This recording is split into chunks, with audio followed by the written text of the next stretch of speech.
ഈശാവാസ്യോപനിഷത്തിലെ 18-ാം മന്ത്രം അഗ്നേ നയ സുപത രായേ അസ്മാൻ വിശ്വാനി ദേവ വയുനാനി വിദ്വാൻ യുയോദ്യസ്മജ്ജു ഹരാണമേനോ ഭൂയിഷ്ടാം തേ നമ ഉക്തിം വിദേമ. അല്ലയോ അഗ്നിദേവ, എല്ലാ കർമ്മങ്ങളെയും ജ്ഞാനങ്ങളെയും അറിയുന്ന അങ്ങ് നല്ല മാർഗത്തിലൂടെ ബ്രഹ്മത്തിലേക്ക് എന്നെ നയിച്ചാലും എന്നിൽ നിന്നും കുടിലമായ പാപത്തെ നശിപ്പിക്കണമേ. അങ്ങയ്ക്കു ബഹുതരമായ നമസ്കാര വചനത്തെ ചെയ്യാം. ഓരോ ജീവനും ജീവിതകാലത്ത് നല്ലതും ചീത്തയുമായ അസംഖ്യം കർമ്മങ്ങൾ ചെയ്തിട്ടുണ്ടാവും. എത്ര ശ്രദ്ധാലുവായാലും കുറച്ചെങ്കിലും പാപകർമ്മങ്ങൾ ചെയ്യാതെ ജീവിതയാത്ര മുഴിപ്പിക്കുക സാധ്യമല്ല. അതിനാൽ പാപമുക്തി ഉണ്ടാകാൻ ഈശ്വരനെ കൂടാതെ സാധ്യമല്ല എന്നു തിരിച്ചറിഞ്ഞ സദ്ബുദ്ധിയായ ഒരു ജീവൻ അന്ത്യനിമിഷത്തിൽ പരമാത്മാവിന്റെ പ്രതിപുരുഷനായി നിൽക്കുന്ന അഗ്നിദേവനോട് ചെയ്യുന്ന പ്രാർത്ഥനയാണ് ഈ മന്ത്രത്തിലുള്ളത്. അറിഞ്ഞോ അറിയാതെയോ ചെയ്തു പോയ പാപങ്ങളിൽ നിന്നും എന്നെ മോചിപ്പിക്കണമേ എന്ന് പ്രാർത്ഥിക്കുന്നു. ഭക്തിപൂർവം വീണ്ടും വീണ്ടും നമസ്കാര വചനങ്ങളെ ചെയ്യുന്നു. സാധാരണയായി മരണസമയത്ത് ഒരു ജീവന് 2 ഗതികളാണുള്ളത്, ദക്ഷിണായന ഗതിയും ഉത്തരായണ ഗതിയും.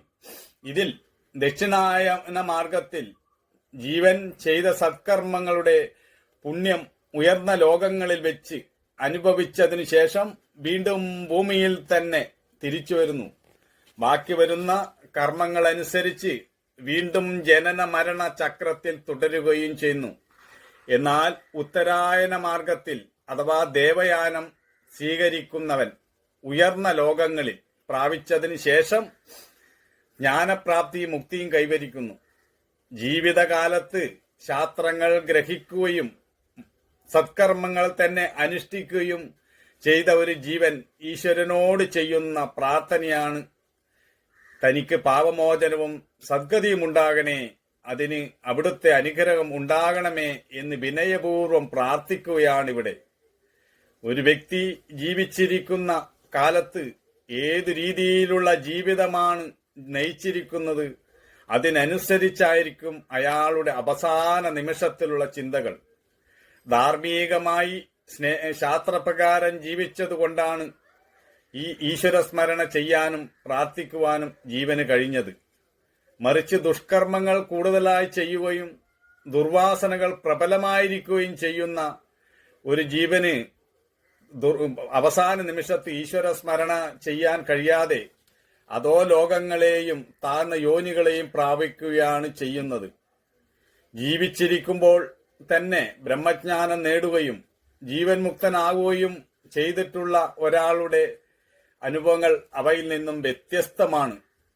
അയാൾ ജീവിച്ചിരിക്കുമ്പോഴും ശരീരപാതത്തിന് ശേഷവും മുക്തനാണ്. ഒരു കർമ്മവും അദ്ദേഹത്തെ ബാധിക്കുന്നില്ല.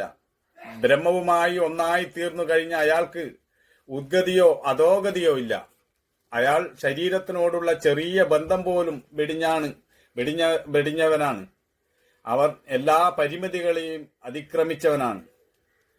മരണസമയത്തുള്ള ഒരുവന്റെ അവസാനത്തെ പ്രാർത്ഥനയാണിത്.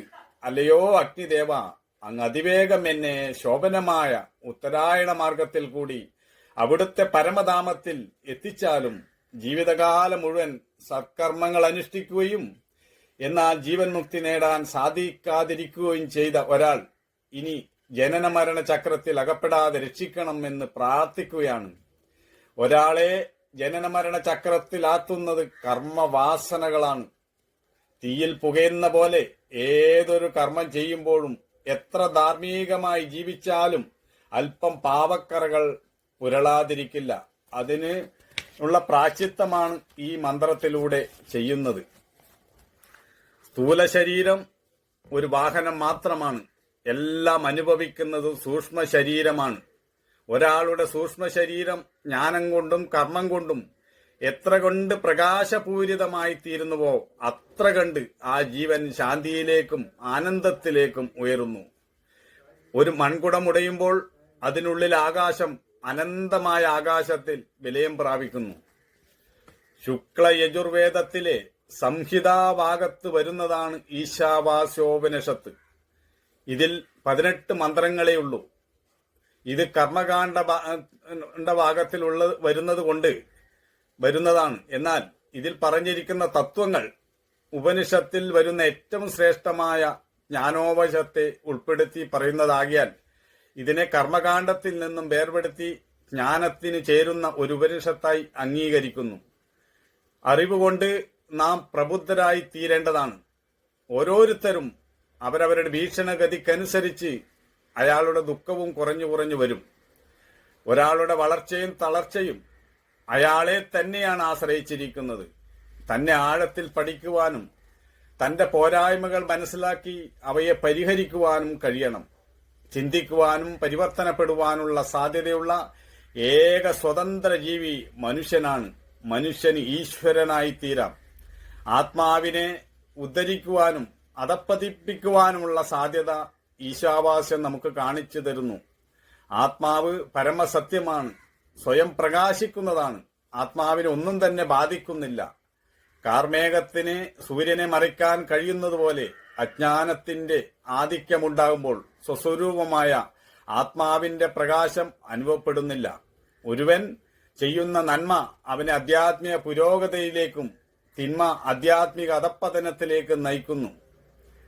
പുണ്യപാപങ്ങളൊന്നും ആത്മാവിനെ ബാധിക്കുന്നില്ല. അതെല്ലാം അവരവരുടെ അജ്ഞാനജന്യമായ സങ്കല്പത്തിൽ നിന്നും പ്രവൃത്തികളിൽ നിന്നും ഉണ്ടാകുന്നതാണ്. നമ്മുടെ പ്രവൃത്തികളാണ് നമ്മുടെ വിധി നിർണയിക്കുന്നത്. നമ്മളെ ആരും സ്വർഗത്തിലേക്കോ നരകത്തിലേക്കോ തള്ളിവിടുന്നില്ല. കവി പാടിയതുപോലെ നമുക്ക് നാമേ പണിവത് നാഗം, നരകവും അതുപോലെ. ഏതൊരു പ്രവൃത്തിയും നിയമാനുസൃതമായി ചെയ്യുമ്പോഴാണ് അത് സന്തോഷത്തെ തരുന്നത്. നിയമം ലംഘിച്ച് ചെയ്യുമ്പോൾ അത് ദുഃഖത്തിന് കാരണമായി തീരും. ട്രാഫിക് നിയമം കൃത്യമായി പാലിച്ചു പോകുമ്പോഴാണ് നമുക്ക് അപകടമില്ലാതെ മുന്നോട്ട് പോകാൻ കഴിയുന്നത്. ട്രാഫിക് നിയമം ലംഘിക്കുമ്പോൾ പരസ്പരം അപകടമുണ്ടാകുന്നു. പ്രകൃതി നിയമത്തെ അനുസരിക്കുകയാണെങ്കിൽ ഓരോ നിമിഷവും ആനന്ദപ്രദമായി തീരും. പ്രകൃതി നിയമത്തിനെതിരെ നീങ്ങുകയാണെങ്കിൽ ഓരോ നിമിഷവും ദുഃഖം നിറഞ്ഞതുമായി തീരും. ഒന്നും പ്രപഞ്ചത്തിൽ ആകസ്മികമായി സംഭവിക്കുന്നില്ല. എല്ലാം കാര്യകാരണ സംബന്ധമായാണ് നടക്കുന്നത്. നമ്മുടെ തെറ്റായ വീക്ഷണം കൊണ്ടും തെറ്റായ പ്രവൃത്തി കൊണ്ടും ഉണ്ടാകുന്നതാണ് എല്ലാ പ്രശ്നങ്ങളും. ഹൃദയപൂർവം പ്രേമപൂർവം ഇവിടെ ജീവിക്കുകയാണെങ്കിൽ, തനിക്കുള്ളതിൽ പങ്ക് അന്യന് കൊടുക്കാൻ തയ്യാറാകുകയാണെങ്കിൽ മറ്റൊരു സ്വർഗത്തിനു വേണ്ടി ഒരാൾ കൊതിക്കുകയില്ല. തന്റെ ഇടുങ്ങിയ ചിന്താഗതി കൊണ്ട് ഇവിടം നരകതുല്യമാക്കിയിട്ട് മരിച്ചു കഴിഞ്ഞാൽ സ്വർഗം കിട്ടുമെന്ന് മോദിക്കുന്നവൻ അന്ധനാണ്. അവന്റെ കാഴ്ച വികലമാണ്. അവൻ ഇരുട്ടിലാണ് ജീവിക്കുന്നത്. മരിച്ചു കഴിഞ്ഞാൽ അവൻ കൂടുതൽ കട്ടപിടിച്ച് ഇരുട്ടിലേക്ക് നീങ്ങുന്നു. പരമമായ അറിവിനെ നേടിയെടുക്കുവാനാണ് ഉപനിഷത്ത് പറയുന്നത്. അത് നേടിയെടുത്താൽ എങ്ങോട്ടും പോകാനുമില്ല, വരാനുമില്ല. താൻ നിൽക്കുന്നിടത്തു തന്നെയാണ് എല്ലാം ഉള്ളത്. പരമമായ അറിവെന്നാൽ അത് നമുക്കുള്ളിൽ തന്നെ സംഭവിക്കുന്ന അറിവാണ്. അത് തന്നുള്ളിൽ ഉണർത്തപ്പെട്ടാൽ ഒരാൾ എല്ലാം തന്നെ അറിഞ്ഞു കഴിഞ്ഞു. എല്ലാറ്റിലും അടങ്ങിയിരിക്കുന്ന ഏകതയെ കാണുക. പ്രത്യക്ഷത്തിൽ പലതിവിടെ ഉള്ളതായി തോന്നുന്നു. എന്നാൽ ഈ വൈവിധ്യത്തിൽ ആ ഏകത മറഞ്ഞിരിക്കുന്നു. ആ ഏകതയെ കാണാൻ കഴിഞ്ഞാൽ കടലിൽ നിന്നും ഭിന്നമല്ല തിര എന്നതുപോലെ ഈശ്വരനും പ്രപഞ്ചവും രണ്ടല്ല എന്ന് ബോധിക്കും. ഇവിടെ മാത്രമേ ജീവിതം സമ്പൂർണമായി തീരുന്നുള്ളൂ, ജീവിതം കൃതകൃത്യമായി തീരുന്നുള്ളൂ. അതാണ് ഉപനിഷത്ത് നമ്മോട് പറയുന്നത്. അതുകൊണ്ട് തന്നിലേക്ക് മടങ്ങുക, താനാരാണെന്നറിയുക. ഇതാണ് ഉപനിഷത്തിന്റെ മുഴുവനും ആഹ്വാനം. അല്ലാതെ ഉപനിഷത്ത് ഒരാളെയും അധർമ്മത്തിലേക്കോ അശാന്തിയിലേക്കോ അല്ലെങ്കിൽ അനാചാരത്തിലേക്കോ നയിക്കുന്നില്ല. ഉപനിഷത്ത് ഒന്നേ പറയുന്നുള്ളൂ, ഓരോരുത്തരും ഈശ്വരനാണ്. അത് ഓരോരുത്തരും സ്വയം കണ്ടെത്തി ബോധിപ്പിക്കുമ്പോൾ നമ്മൾ കടല് തന്നെയാണെന്ന് ബോധിക്കും. ഇപ്പോൾ നാം തിരയാണെന്നാണ് നാം ചിന്തിച്ചിരിക്കുന്നത്. തിരക്ക് ദുഃഖവും വേദനയും ഒക്കെ ഉണ്ടാവും. നാം വിശാലമായ കടലാണെന്ന് ബോധിപ്പിക്കുമ്പോൾ ഈ പ്രപഞ്ചം മുഴുവൻ നിറഞ്ഞിരിക്കുന്ന സത്യമാണ് നാം എന്ന് ഓരോരുത്തരും ബോധിക്കുമ്പോൾ നാം തമ്മിൽ ഒരു വേർതിരിവും ഉണ്ടാവുകയില്ല. ഇതാണ് പരമമായ അറിവ്. ഈ അറിവ് നേടാത്തിടത്തോളം നമുക്ക് ഈ ലോകത്ത് മറ്റെന്തൊക്കെ നേടിയാലും ശാന്തിയും സമാധാനവും കൈവരില്ല. അതാണ് ഈ ഈശാവാസ്യോപനിഷത്ത് നമ്മോട് പറയുന്നത്. വിശ്വവിശാലമായ ഒരു വീക്ഷണം നാം ഉണ്ടാക്കിയെടുക്കുക. അത് മാത്രമാണ് ഈ സംസാര മുക്തിക്കുള്ള ഒരേ ഒരു വഴി. നമ്മുടെ തെറ്റായ ചിന്താഗതി, ഇടുങ്ങിയ ചിന്താഗതിയാണ് നമുക്ക് ദുഃഖമുണ്ടാക്കുന്നത്. ഞാൻ വേറെ നീ വേറെ എന്ന ദ്വൈത ബുദ്ധി ഉള്ളിടത്തോളം എന്തൊക്കെ സമ്പത്തുണ്ടായാലും എന്തൊക്കെ ബാഹ്യമായ സുഖസൗകര്യങ്ങൾ ഉണ്ടായാലും ഒരതൃപ്തി, ഒരശാന്തി നമ്മെ വരിഞ്ഞു മുറുക്കും. അതിൽ നിന്ന് സ്വതന്ത്രനാകാനുള്ള ഒരേ ഒരു വഴി എല്ലാവരെയും ഒന്നായി കണ്ട് സ്നേഹിക്കുകയും സേവിക്കുകയും ചെയ്യുക. ഇത് കുറച്ച് പ്രയാസമുള്ള കാര്യമായിരിക്കാം, പക്ഷേ മറ്റ് വഴികളില്ല. ഇതാണ് യഥാർത്ഥ ആരാധന. എല്ലാവരും സഞ്ചരിക്കുന്ന ക്ഷേത്രങ്ങളാണ്. അവരിൽ എല്ലാത്തിലും അടങ്ങിയിരിക്കുന്ന ആ ദൈവചൈതന്യത്തെ ദർശിക്കാൻ കഴിയുമ്പോൾ എല്ലാത്തിനോടും ആദരവും ബഹുമാനവും കൃതജ്ഞതയും നമുക്കുണ്ടാവും. ഈ കൃതജ്ഞത നമ്മുടെ ജീവിതത്തിൽ നിറഞ്ഞു നിൽക്കുമ്പോൾ നമുക്ക് ഒരശാന്തിയും ഉണ്ടാവുന്നില്ല. എന്തൊക്കെ പ്രശ്നങ്ങൾ ഉണ്ടാകുമ്പോഴും എല്ലാവരും ഒന്നാണെന്ന് ചിന്തിക്കുമ്പോൾ നമുക്കത് പരിഹരിക്കാൻ കഴിയും. എല്ലാവരോടും നമുക്ക് ഉള്ളു തുറന്ന് സംസാരിക്കുവാൻ കഴിയും. അപ്പോൾ നമുക്ക് ദുഃഖശമനവും ഉണ്ടാവും. നാം ശാന്തിയിലേക്ക് നീങ്ങും.